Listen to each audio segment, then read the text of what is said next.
Hey guys, welcome back to the channel. Today we are going to review the Emotiva RS11 subwoofer. I first saw Emotiva's RS range when they came out with the RS13, and when I saw that I was like, wow, they're taking subwoofers pretty seriously. That thing, the specs were impressive. It was big, it was beefy, a little too big for my taste, so I was kind of hoping they'd come out with a smaller model, and they did. So as soon as I saw the RS11, I shot them an email and I'm like, yo, can I get one for review? And it took a little bit of time because they only had so many review samples out and available, but I finally got my hands on it and we are going to talk about it. So I'll take you through the review the same way we generally do. I'll throw the specs on screen because I don't want to get into that too much, but I will talk about some standout features. I will tell you what it sounds like, and we'll do some comparisons and then we'll wrap it up. So standout features, let's talk about that first. So we have the control panel. Instead of being on the rear, it's up top right here. Very convenient to make your adjustments and changes. I thought that was super cool. It's hidden behind a smoked plastic cover that is easily removable. The driver itself is, you can't see it because all you're seeing is this, but it's substantial. It is seriously, and I do mean seriously overbuilt here. We have a huge motor section, a 3-inch voice coil, a double roll surround that is going to give you an effect of lighter moving mass at lower volumes, which is beneficial for a few reasons.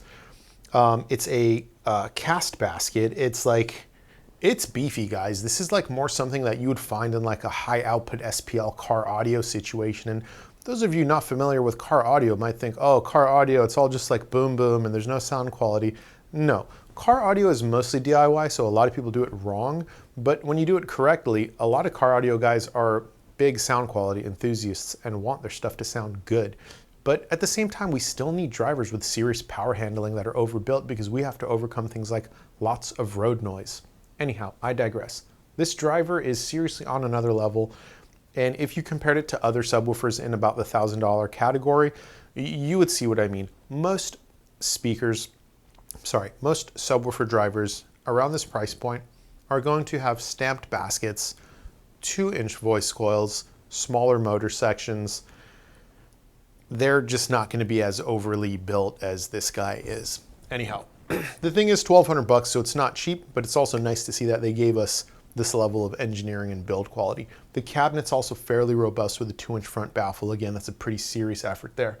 Out back, we have some chassis mounted RCAs. I really like that. I feel like that's a little bit more high quality. It's a little bit of a step up in terms of fit and finish. Thank you for that. And then this is something most of you guys will never know, but the screw holes, it's not just like wood screws going through wood. They are threaded with metal inserts.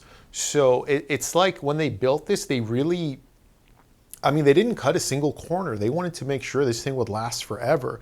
And I've never seen like threaded inserts in a home subwoofer, honestly. So like, hats off, Emotiva. You guys are not messing around on this RS range, and it shows. The last standout feature I want to talk about is the finish. This is only available in painted finishes, painted matte black and painted gloss black. That's $100 more. And before you spend that $100 more for the shiny, which is something I would usually do, I want you guys to know this is one situation where I would take the $100 cheaper matte painted finish over the painted gloss black, because the painted matte finish, it looks so good in person. I'm a huge fan of shiny. All my personal subwoofers are shiny, but I want to see this used on more subwoofers. I really love it. I think a lot of people, when they see this matte painted finish, they're going to be like, okay, like it looked good on the screen or in the video or on the website, but like in person, it's just really nice. Let me talk about packaging real quick. It's not something I generally talk about, but I couldn't help but be impressed when I saw the packaging. So the box this thing comes in, the handles are reinforced with plastic. And a lot of subwoofers and speakers, when you buy them, they come in like a little cloth bag. This came in a satin bag. Like the cloth was like satin, okay? You know that like expensive material that's on like high class like bed sheets and like pillowcases and stuff like that? It's a freaking satin bag. Like Emotiva is really being extra over here. They really want you to know they are not messing around. Obviously the satin bag is not going to make the subwoofer sound any better. It is going to protect the hell out of the finish in transit, and let me tell you, it is going to make you feel fancy when you unbox this thing. Anyhow, let me think if there's any other standout features I missed here. That's it. Let's get into what it sounds like. But first, I want to touch on one thing. So I want to talk about who I think this is for, because in my opinion, this fills a niche that has been open until now. So I get a lot of comments and emails of people saying something to the effect of, I want a certain brand's ported subwoofer for its authority, extension, and output. But for X, Y, or Z reason, I cannot have a subwoofer that size.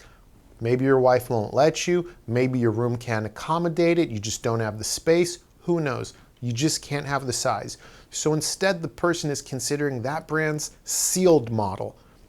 But they're worried the sealed model is not going to have the output, extension, and authority of the ported model, which is true. And they're like, what do I do? I usually ask those people, can you fit 2 subwoofers? A lot of the times they can't. They're like, I can only have 1. What do I do? Those people have been in a kind of a tough spot until now, because the RS11 is a ported subwoofer and a fairly compact one. So it's going to give you the output of a ported subwoofer in the dimensions commonly associated with a sealed 12-inch subwoofer. It's a ported 11-inch driver. And some of you that really know your stuff might say, you know, subwoofer that's ported needs a big cabinet. It shouldn't be in a small cabinet. That defeats the purpose. Let me touch on that real quick. For those of you that you know your TL small parameters and stuff like that, you want to geek out, let's do it real quick. So the main benefit of a ported subwoofer is if it's built correctly and the cabinet is the correct size for the driver and the port tuning frequency is correct, at the port tuning frequency, you will have twice the output compared to its sealed counterpart. That's the main benefit. That generally requires a lot of cabinet space. So those of you saying like, you know, compact, ported, not so good, stay with me now, because everything is a compromise. This cabinet isn't that small, okay, that it's going to throw the port out the window in terms of its benefit. You're still getting the benefit of that port tuning frequency. Is it going to be twice as much like something much larger like the Rhythmic FVX12? Probably not, but are we going to have maybe 1.6 or 1.7 times the output at the port tuning frequency while at the same time having a much smaller cabinet? Most likely. That's most likely where we're at. So the balance, the compromise they shot for with this, 2 thumbs up. I appreciate it. If you're going for just absolutely maximum extension, authority, and output in your lower frequencies, and you can accommodate something larger, of course, get something larger. Hell, that's why Emotiva themselves make something larger. Anyhow, my main point here is this is a great subwoofer for anyone who wants that ported subwoofer performance in something closer to a sealed subwoofer form factor. Now, before we move on, some of you might be saying though, ported subwoofer, how is it going to be for music, Nemo? This channel of yours, you know, you're always talking about music is what you focus on. Correct. So it does come with a plug, and when plugged, when you use the foam plug, it has the transient speed, the responsiveness, the articulation, bass note distinction of any good sealed subwoofer. So when I was using this for music, I did have the port closed. When I was watching a movie or gaming, I had the port open, and I was super happy being able to go back and forth like that. I thought it was a great feature. When a subwoofer is so large, again, we're going to geek out just another, real quick here. When the subwoofer is even larger, the ported subwoofer, to allow for that 2 times output at port tuning frequency, you can't just plug the ports and make it sound like a sealed subwoofer. When the cabinet is that large, plugging both ports, it's going to tighten it up a little bit. It might help with a little bit of room gain compensation. But if you had something like an SVS PB2000 Pro and you plugged both ports, it will not make it sound like an SVS SB2000. So that's kind of like the problem a lot of people have run into until now, where we have this thing this Emotiva RS11 that's got this good compromise in terms of its size, still having good output at the port tuning frequency, and still being able to plug the port and make it sound literally as good as a sealed subwoofer, all at the same time. So let's move on. What does it sound like? We've got pretty clean output. Clean is kind of the best way I can describe this thing. The bass seemed very effortless, very strong. The lower bass frequencies had good bass note distinction.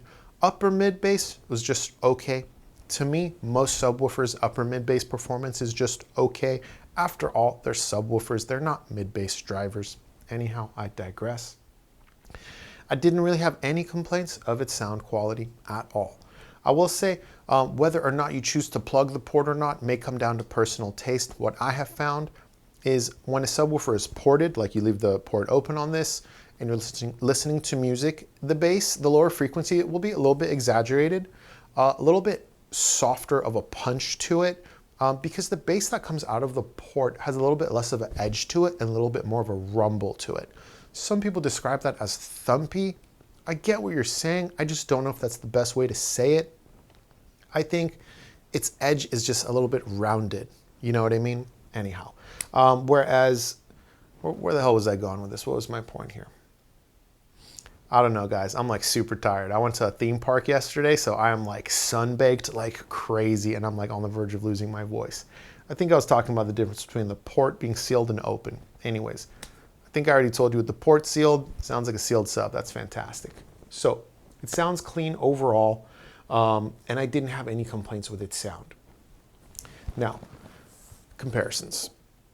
This is a little bit tough because I feel like this fills a niche. So anything I compare it to, if it's larger, it's going to have the benefit of being larger. If it's smaller, the Emotiva RS11 is going to outclass it. And I think it's important to keep that in mind. But let's go over just a couple comparisons, then we'll wrap it up.